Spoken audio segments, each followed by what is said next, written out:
This is powered by Meltwater.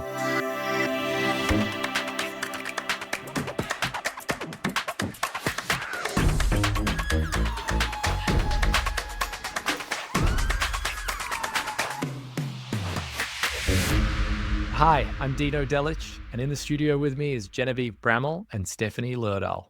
I'm Jen, and I'm the head of PR in News Corp Australia. Hey, I'm Stephanie Lerdahl. I lead comms for Morningstar, which is an investment research firm. For a bit of context, I've asked Genevieve and Stephanie to join me as my co-hosts. They're two communications professionals at different stages of their career, and I know they're going to learn a lot about themselves from these industry experts I'm putting in front of them, because I have an underlying motive. This is part podcast, part experiment, and part comms bootcamp. This is earning your seat. There is an endless stream of conversations happening in communication, each one vying for attention, each one telling us the next big thing to focus on. AI, social media, crisis management, leadership, everyone's talking. But can we hear the right things? In today's world, where everything feels urgent, but not always meaningful, it's easy to get caught up in trends, or worse, start parroting what everyone else is saying. So what does it take to stay grounded in this storm of new ideas and technologies?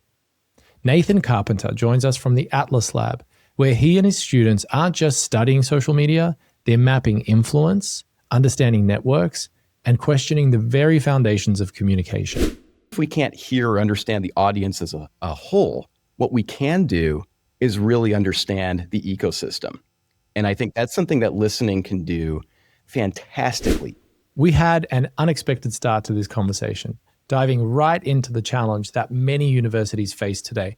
Can they keep up with the rapid pace of change in communications?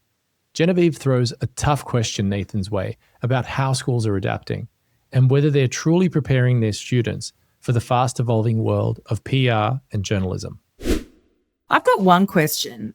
Many years ago, like over a decade ago, I was involved in an advisory board to one of the leading journalism schools here in Australia. And at the time, they were really looking at how to completely overhaul the curriculum to make sure that they were fit for purpose for, a modern PR graduate.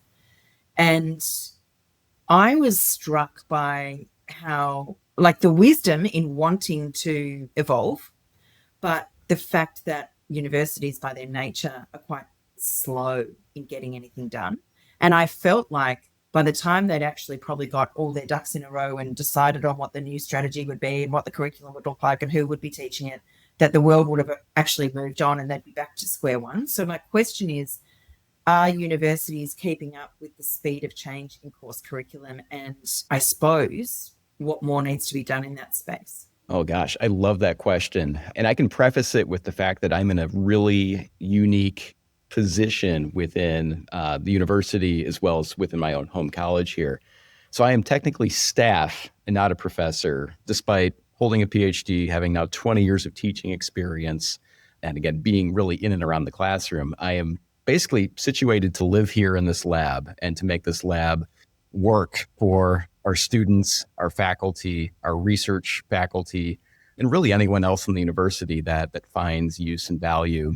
And that question of whether or not we're keeping up, and especially curriculum is keeping up, I can answer that with a very clear no, it never does and it never can. And I don't think it's designed to. From somebody who's really been here, again, within a university setting now for 20 plus years, this is an ongoing issue, this idea that we have to be, at the speed of or ahead of industry all the time. And what I would say is it's not the curriculum where we make up the gap, though. It's all the other experiences where I think we do make up the gap. And so it kind of kills me a little bit to say this, that it's like we'll bring in classes and we'll look at the textbooks or whatever content. I mean, I've published a textbook and it's already out of date. It was out of date the minute we sent it to the publisher. But that's not the point, in terms of are we at that same speed? Rather, are we providing students other opportunities to get to that speed beyond the curriculum and beyond the classroom? And so when I look at this lab behind me, and again, I'm biased. I mean, this is my livelihood here. But, we're really thinking about what are the extracurricular opportunities? What are the personal enrichment opportunities? What are ways that we can really just expose students to industry itself? So beyond my lab, I mean, I think a lot about things that my college does directly to, again, kind of make up for that gap between curriculum and preparing students. And several of the things that we do include essentially having what we call an office of career and corporate partnerships, in that order. That is essentially designed to do that work of saying, how do we catch up? And how do we make sure that we are, again, at that leading or bleeding edge in many cases? And so, again, it's not necessarily the classroom where that's happening. It's all these other spaces. And I'd add to that, I mean, student organizations, I think, do an excellent job, at least on our campus, where there's usually interest groups. And I see you nodding, Stephanie. I'm sure you were part of many in your experience as well, where, these are industry aligned in many ways. It's students who have a strong interest in some sort of professional communication area. I mean, we have probably 3 or 4 public relations orgs that some might be a student-run agency, another might be a special interest group around either a region or a heritage or something of that sort. And they kind of do that work of kind of adding that real-world element and that real-world experience and interfacing with members from industry. So I think that's what's happening, if that makes sense. And I think that in practice has been working out well. I mean, when we look at our placement rates, again, I'm not necessarily one of the deans who can talk to exactly what those rates are, but for a college of journalism to say, we're running a successful program, one of the best in the country, when all the news around us is terrible news, journalism is dying and failing and imploding, and we're looking at that and saying, we don't see that picture. We see our students going out and doing other types of things because they're very well prepared and well networked. I'm very reassured that you're not seeing the death knell for journalism. Okay. So social media came along a few years ago, a decade ago, so on, and everyone was like, oh, that's it. That's the death of traditional media. I feel like all these things keep happening that everybody says, oh, is it that we just enjoy watching something crumble and struggle? But it keeps surviving, and because we need it. And trust, we keep talking about this in other episodes. It's all about trust. You need information. Where do you trust information? Like, it ebbs and flows.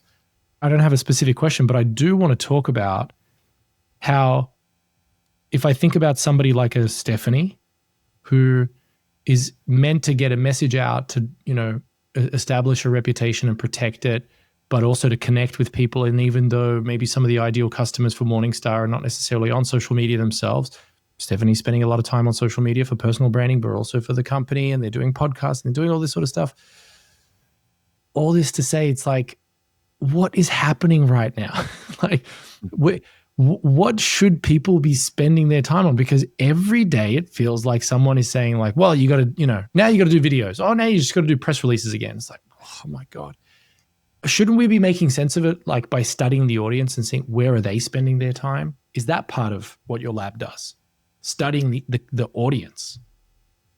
I would love to be able to do that right now. And I think we have a couple of things that make that very difficult, which is access to audience data. So as a social media listening lab, we are very much focused on what is accessible, what is, I don't want to say what is legal per se, that's probably the wrong phrasing for it, but what is, again, kind of allowed by the platforms. We're kind of at their mercy for what we're allowed to study, especially in an academic context. So in some ways, we don't get the audience as much as we get the voices that are either the proponents or the people who are experiencing the changes happening as a result of AI. We have the content creators, we have the user-generated, content where they are talking about that day-to-day life that you just, explained right there. So in some ways, they are an audience, but that other side that says, we can find and hear who they're all broadcasting to and study them in depth. That takes us back to like very old-fashioned models. We're talking classic social science research where we conduct surveys, or if you think about kind of like how Nielsen's do things. Like that side of audience is something that I think we sometimes overlook still as valuable. And again, being somebody in the fancy lab that does all the digital analytics, I have to constantly remind my students, and I have faculty that will say this too, they'll say, you have to go back to the fundamentals in many cases, or go back to very classic legacy kinds of ways of understanding audiences. But I do want to turn that around the other side as well, in terms of understanding the situation, because even if we can't hear or understand the audience as a whole, what we can do is really understand the ecosystem. And I think that's something that listening can do fantastically. Even if we don't have the best audience data possible, what we can really start to understand is basically mapping webs of influence. Like, you're talking about this influencer, right, who's selling an AI product, and they really believe in it. And you've got others who are a bit more skeptical. But the question I would have is, okay, what is this person doing to really build up this larger scale following? Or what does that following consist of? How is that person leveraging networks? And that's something I think that listening can do really well. When Genevieve and Nathan were talking about journalism, what really struck me was how much of this isn't about doom and gloom. It's about trust, about figuring out who's paying attention, who's shaping the conversation, and how information flows in a world that sometimes feels like it's spinning faster than anyone can keep up. I mean, have you seen the news lately? Nathan kept circling back to this idea of listening. Not just social listening in the basic sense, but listening to the ecosystem. Who's creating content? Who's amplifying it? And how networks of influence form in ways we don't always see at first glance. And it made me realize it's one thing to talk about followers and algorithms or AI hype, but it's another thing entirely to actually map out what's happening beneath the surface, which is exactly what we dive into next. Stephanie joins in and we start talking about the practical side of all of this. Universities trying to manage reputations, stakeholders vying for attention, and how to figure out who to really listen to in a noisy, complex digital world. And let me tell you, it gets interesting real fast. In a practical application, universities are having a hard moment. They've got to fight reputational battles and manage dueling interests of stakeholders. How would you turn the lab on yourself and just, make sense of what to do and who to listen to? And then how often do you see that when you map the influence mapping, there's fake, like there's bots? Yeah, so two really good questions. And the first being, again, how do we turn the lab on ourselves and listen really, critically, and I guess not introspectively, but rather thinking about our ecosystem, right? I mean, the higher ed ecosystem. So just earlier this year, so this semester, so back in September, we actually worked with one of our internal centers here in the College of Journalism and Communications. It's called the Center for Public Interest Communication. They're all about finding fascinating research topics that are also good for the general public. And one of the projects we assisted with here in the lab was on higher ed. Their client was a higher ed foundation. And that exact question, of what do we know about higher ed and what perspectives are again influencing the space. And to do that listening and to kind of filter out what matters and what doesn't is the hardest work of all. And so there are two things that we do to accommodate that. I mean, one is to really, really carefully craft our queries, because we come in with a lot of assumptions about what higher ed is. In fact, we even did things like, ask ChatGPT to give us language related to different perspectives in higher ed and see where that information was coming from. And the hard part is that tends to come from higher ed itself. And so it does you kind of no good to listen to everybody else in higher ed essentially saying the same thing. And so that's why working with this higher ed foundation became really interesting, because they started to ask a different set of questions about things like, what is the ROI on higher ed, and not from a higher ed perspective. Because we're used to saying things like graduation rates, retention rates. And for them, it was this question of what else does a college degree do? And that then got us to think about who else do we listen to tell us, what that value is. And so we go then beyond students. We start thinking about industry and those relationships. We start thinking about culture. And by culture, we're talking broadly like lowercase c culture, not, high culture or museum culture, whatever that might be.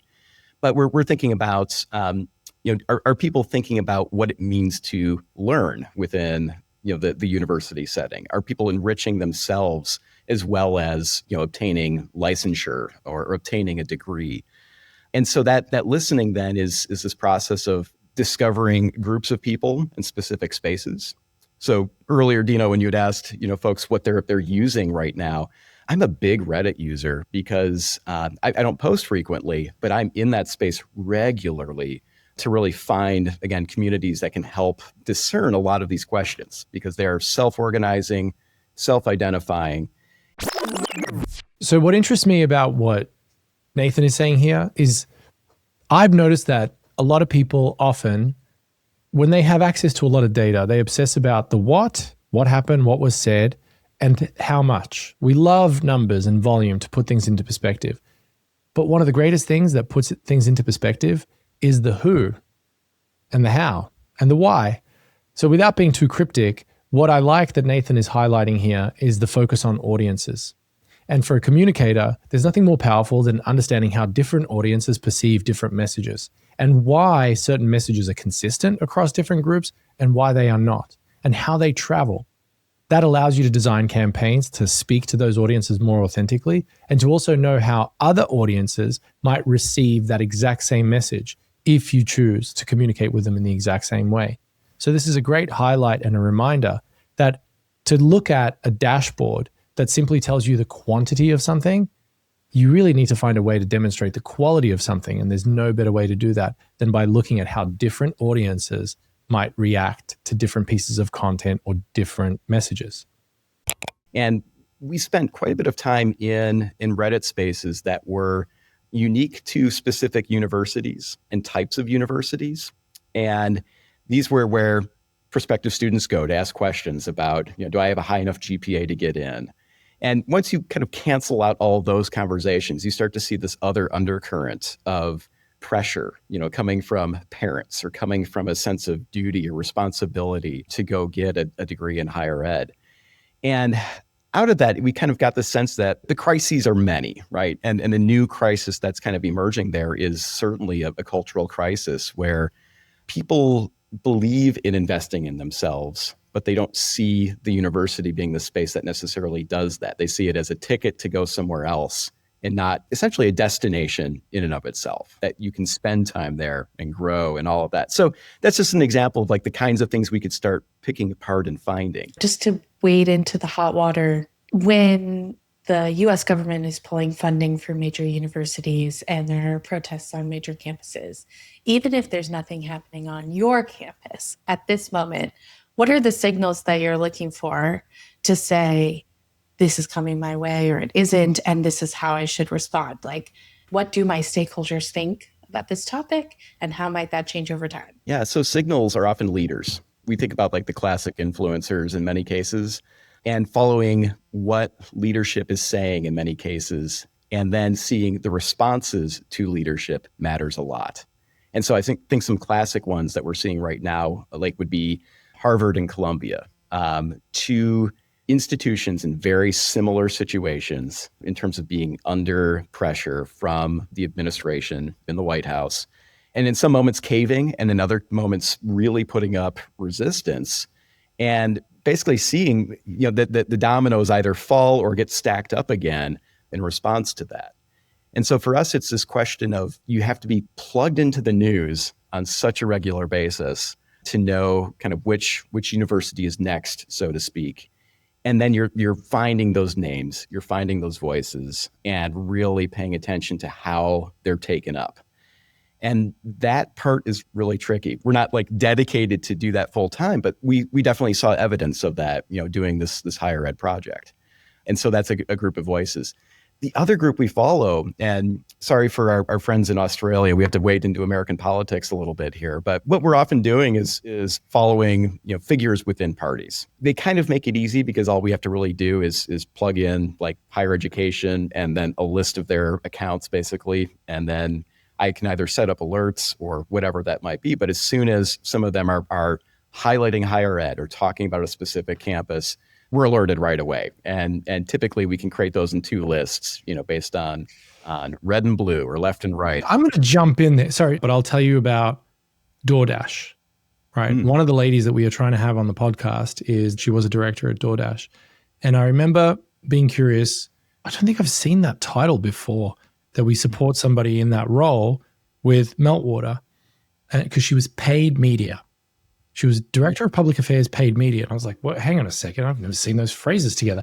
And what's happening is legislators, leaders, you use the word, privately, they say nice things about us. They take our money and they say like, yeah, we want to support you, your employers, blah, blah, blah. And you fund my campaigns. Sure, you got deep pockets.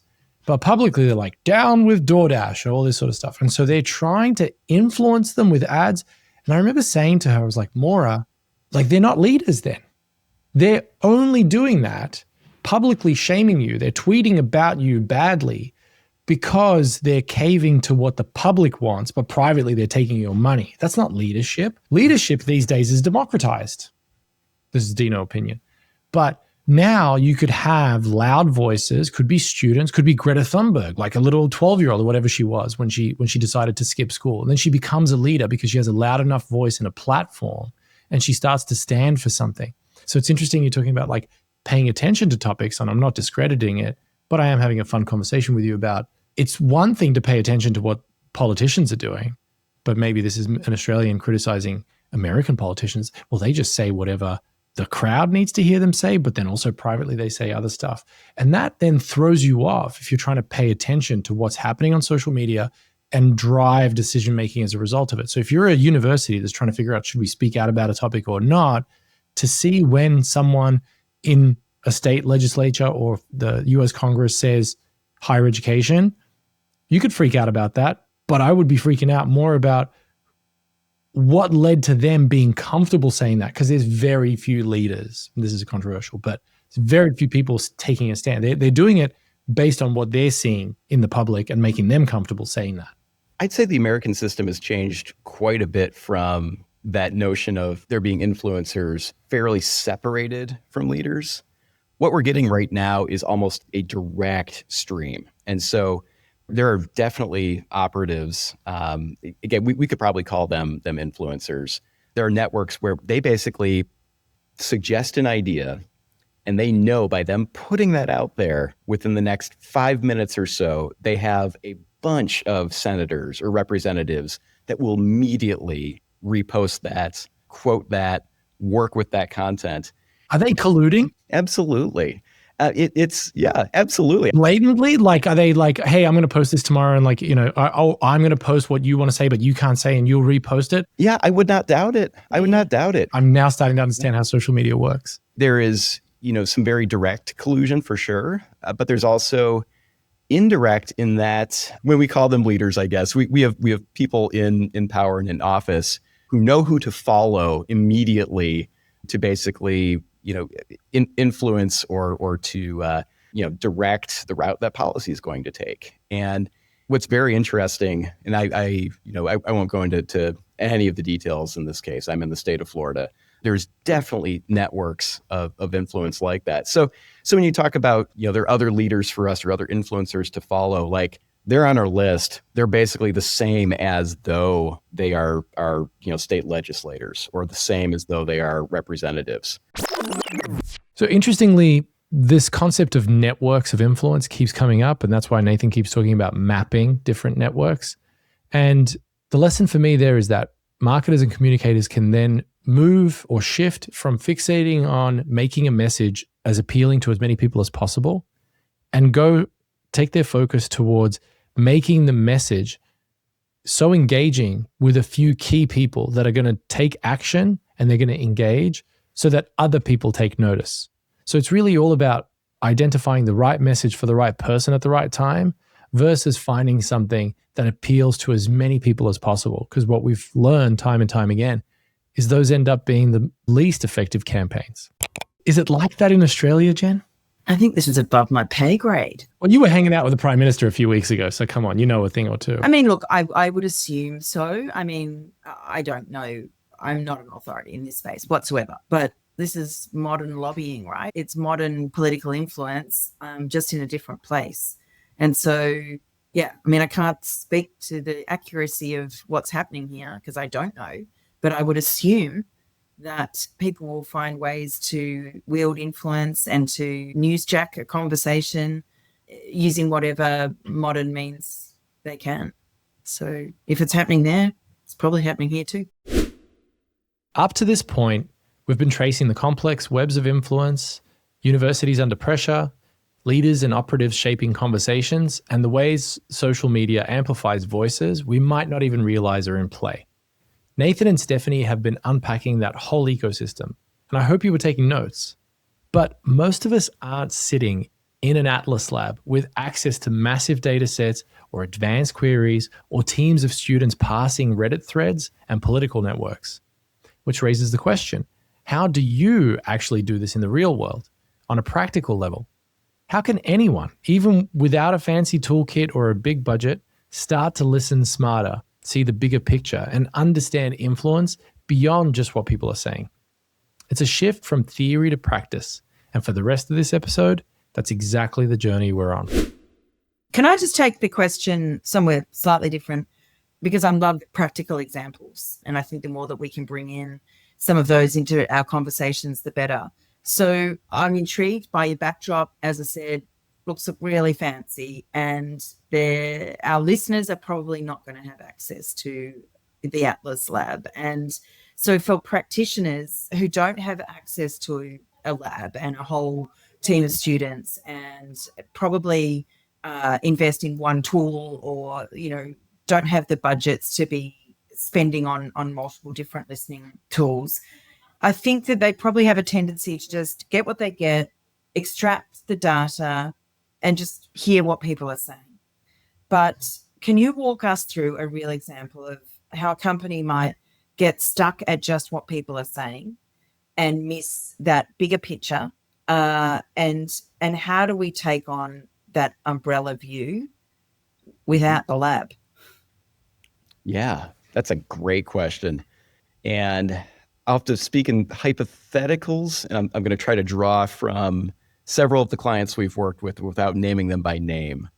But let's think of oh goodness, a couple of cases where policy is really at stake. So this isn't a client, but this is something we watched really closely here.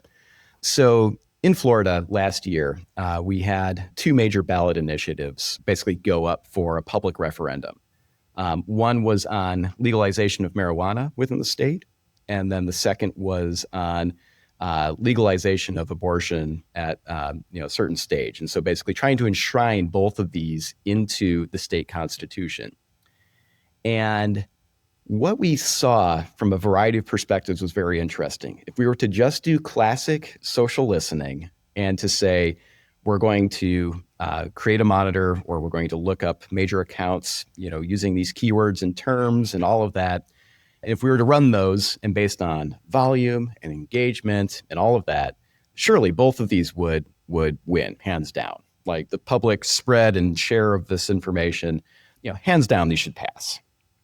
Well, again, one of the classic blunders of a lot of listening is, again, the noisiness of a particular, author or subset of users to the actual, impact, especially if we're thinking about something like voting or something like participating in election. We could find all sorts of organizations, and then we start to discover, that they're a network that are all under the same, funding organization. And they're all broadcasting very similar messages. Things are very closely orchestrated.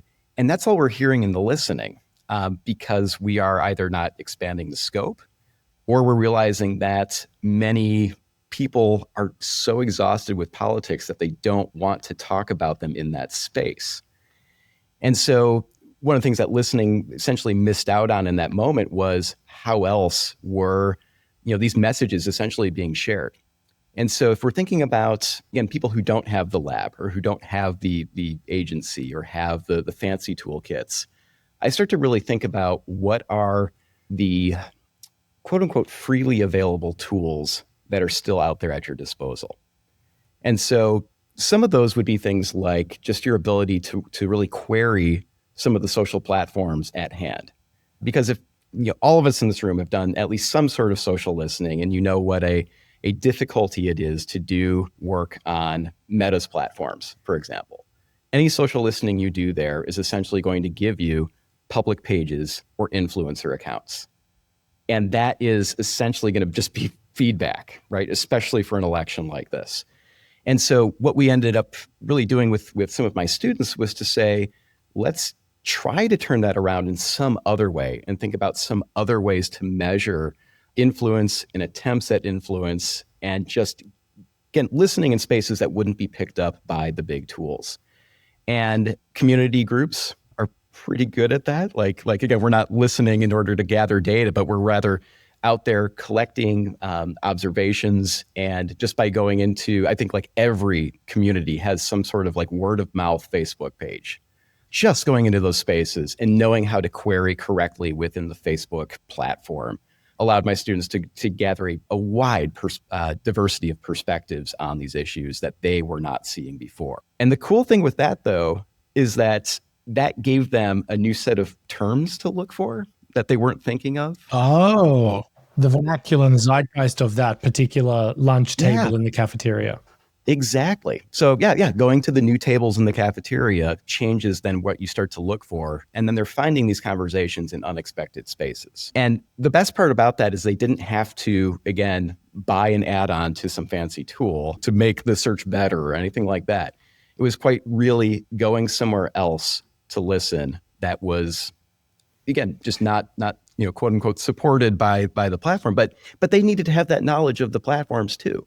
And so you also have to have an understanding of the ecosystem to say, if I'm listening to Facebook and I need everyday engagements and interactions and conversations, I have to get out of the paid system and go somewhere else for a while.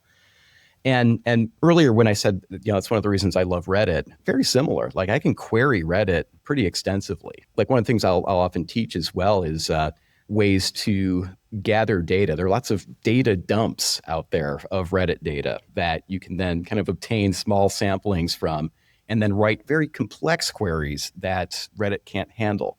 And those are essentially free. And that's one way we kind of work around some of the issues of gaining access.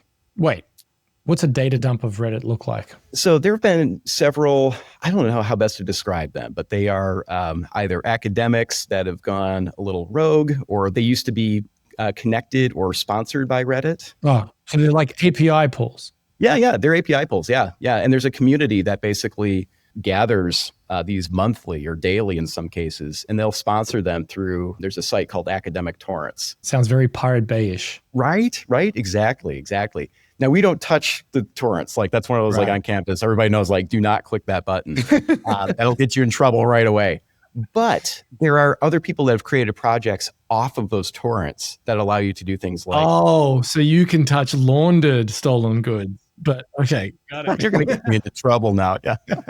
But no, we talked about that was like community supported or sponsored. There are some free academic tools that actually query I'm the picking API. up on the zeitgeist here. Now I know what to look for. Community sponsored data. Yeah. It's sponsored, but then they're queryable, right? And I guess the big picture I'm trying to pull together here is, do you know the platforms? Like, do you know how to work with them and query them?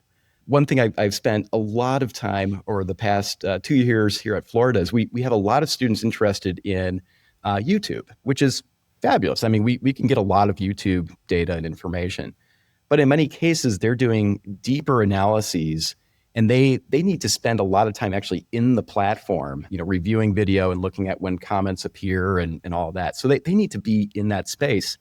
And to be able to tell them, like, do you know Google's query system? Like, do you understand, like they have an entire query syntax that very few people know or recognize. And if you've done any Boolean logic searching, it's familiar once you see it, but you have to go find it and you have to work with that. So are you saying that, because what we're talking about is tools and techniques, and one of the techniques obviously is typing in queries, but it also sounds like, and maybe I'm just misconstruing what you're saying, but observing the structure of the platform, but also the general behavior on the platform is also a key part of the listening, where someone has to understand what that platform is used for and how, in order to then understand what to look for. If you were to try to take a complete novice, an alien that dropped off another planet and came here and said, okay, this is social media and this is how to listen. Obviously that's not your population, because the students these days are obviously savvier than I am. But how do you get someone like the foundational level of this is what social listening is, and then this is how you get to like the black belt level? Let me start with something earlier you had mentioned, right? Which is, understanding the ecosystem itself. At a foundational level, like if I'm teaching social listening, I'm telling students that you don't rely just on the omnibus everything overview as the entire story.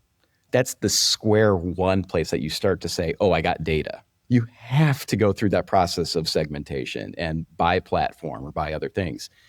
The other part is just, again, like we were just talking about, is different platforms have very different user bases, have very different assumed politics. I don't want to say that they have like automatically, like Twitter has shifted over the years now, and Reddit has shifted over the years, and I guess 4chan will always be the same. But these spaces are in flux, and you have to know kind of where they are and where they stand in these different moments. The other part for what you just mentioned, how do you take somebody into I guess more black belt listening or analytics or monitoring or whatever that might be, is going to be a lot of time and practice, because there are certain things that, let's say like some of the most basics, like over my shoulder here, we're looking at some just really, really old data. I'm showcasing tomorrow about Hurricane Helene and Hurricane Milton. We're hitting the first anniversaries of those hurricanes.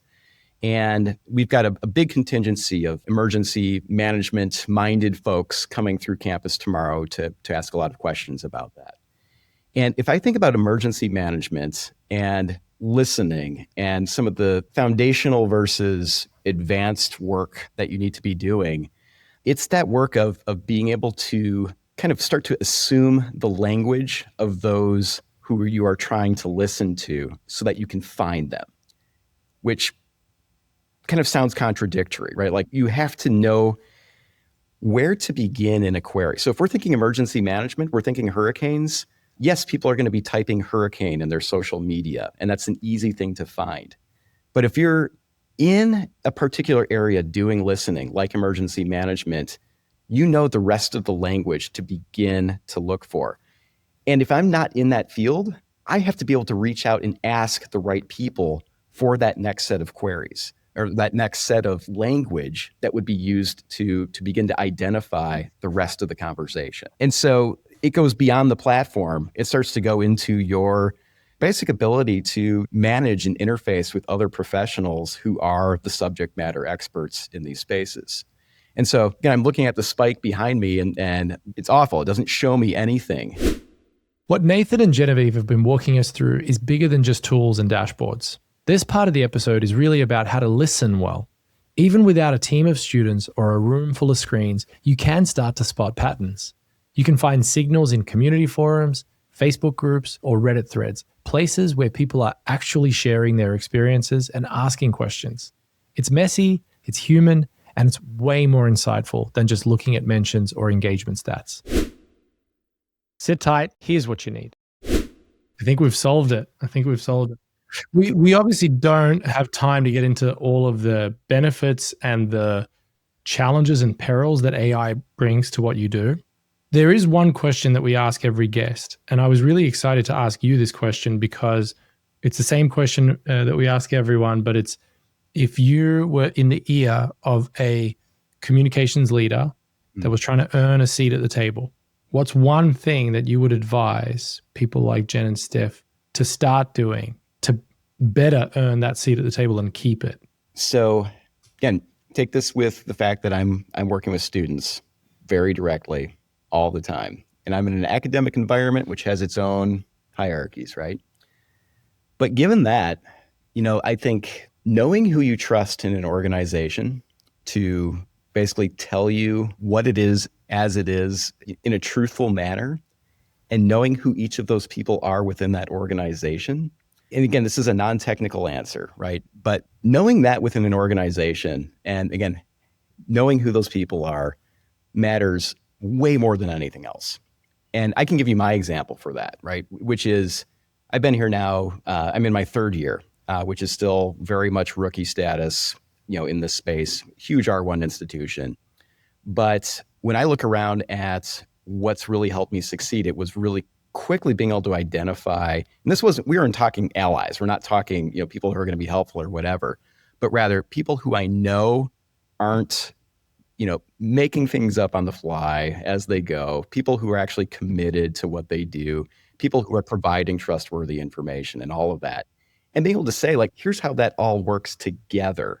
And so that way, when I've got these moments where, gosh, we need to do some fundraising, it's not that I have to go find my best friend or worry about the politics of it all, but I know that fundraiser is a person who's really effective and that I can be confident that they're going to be able to work with me. And so in that setting, if that's going to be the thing that I know and I'm trying to get a seat at the table, it is, basically, do I know how to navigate those systems in an effective manner? If I'm going to connect that back to listening, like Stephanie, at the very beginning, when you're talking about like, your organization does very little because you're B2B, I would flip that around and say, you were doing monitoring because you were focused on your company, right? And listening is a really proactive process where you are thinking about, again, I throw the word ecosystem around like it's small change, but it's a really important concept. And so I would say, have that knowledge of the ecosystem of the other, like it can be peers and competitors, right? Like for me, I'm always following what the other social media labs are doing because I don't want to suddenly have my dean someday say like, they have a great blog over there. They've got students creating some amazing content and they're all thought leaders now because they're scooping us and they're getting coverage, or they've got a Substack that's now going viral, whatever. Like I should know that in advance. And so if you're going to ask anything of leadership, and I'm going to turn that on you too, here where it's like, it's not just what you know when you come to the table, but when you are at the table, make sure you ask leadership essentially for that time to be able to do the listening. And a lot of the consulting I've been doing with like our local organizations, we work a lot with like groups out of the Florida Public Relations Association. But when I talk to members of that organization, like nonprofits, businesses, whatever, I always tell them, like, make sure either you get the time or that if you are in leadership, you are giving people that time to do that kind of listening and research so that you understand what else is going on around you. Because again, listening is so proactive. You can't just monitor and be reactive the entire time and say like, oh, we saw a change in what we're doing. Like you've got to have that sense out there. And social listening is a part of that. It's not the whole picture, but it can give you a lot of that insight to know that ecosystem. Right. Stephanie, you spend money with Sprinkler, but is that primarily on the engagement side of things? Yeah, it's pretty much on the content management side. Without getting into the specifics of tools, listening is not that easy if it's not about your company in that tool because you're restricted on volume. So if you want to listen about investing, you hit your limit. Yeah, not to get into tools either, but I mean, we really try to diversify the tools. And so we have some that we can give students a lot of free rein so they can at least learn what listening looks and feels like and apply it to anything of their interest, which certainly helps. But then we have others where it's like tools that we can plug students into are really limited, either in terms of like time frame or social platforms that they draw from. And so we might have others that are deeper, we use for more advanced classes or students, or we use for like the actual client work that we do as a lab instead. So being able to diversify that can matter a lot. We're lucky that we're resourced to do that, but that's just at least a way to think about it. Like I try not to do like a one-stop shop, for listening when I can help it. We were talking with Jen, like figuring out what some of the open source or free solutions are to do listening. Again, getting really good at it's kind of the low level technical side, but like just can you query some of these platforms in ways that are going to generate some solid results for you too. When you first started talking about being that, knowing who's the person that's going to tell it to you straight and be a truthful source of information, to me, that is what I'm trying to do, right? Like if nothing else, the CEO needs to know that I'm going to say that presentation wasn't good. and such is talking behind your back. And this, someone's going to deliver the hard news. And so it's important to be that. But you can only do that, to your point, if you also have those people who are going to steer you the right way. I think this is a perfect place to end the episode. But before you press stop, let me give you a little more. Our goal today wasn't to send you into a panic over the fast-moving, ever-evolving digital circus we're all a part of. No, it was about getting a little more comfortable in the chaos. Nathan pulled back the curtain on how universities, businesses, and communicators are all scrambling to keep up. And let's just say it's not pretty. And you don't have to chase every new trend or frantically learn a dozen new tools. It's not just about social listening now. It's about mapping the entire ecosystem of influence, where even the smallest voices move the needle in ways that aren't always obvious. The real magic happens when you dig into the patterns beneath the noise. And even if Nathan's fancy lab has you thinking you need a big budget and a high-tech setup, the truth is you don't. Whether you're a university scrambling to stay relevant or a comms pro trying to make sense of it all, real listening is all about seeing the threads everyone else misses. Earning your seat isn't about passively absorbing, it's about executing. Take a moment and reflect and think about how you can use what you've just learned in this episode to grow, recalibrate, and improve. Thanks for listening. I'm Dino Delich. We'll see you next time on the next episode of Earning Your Seat.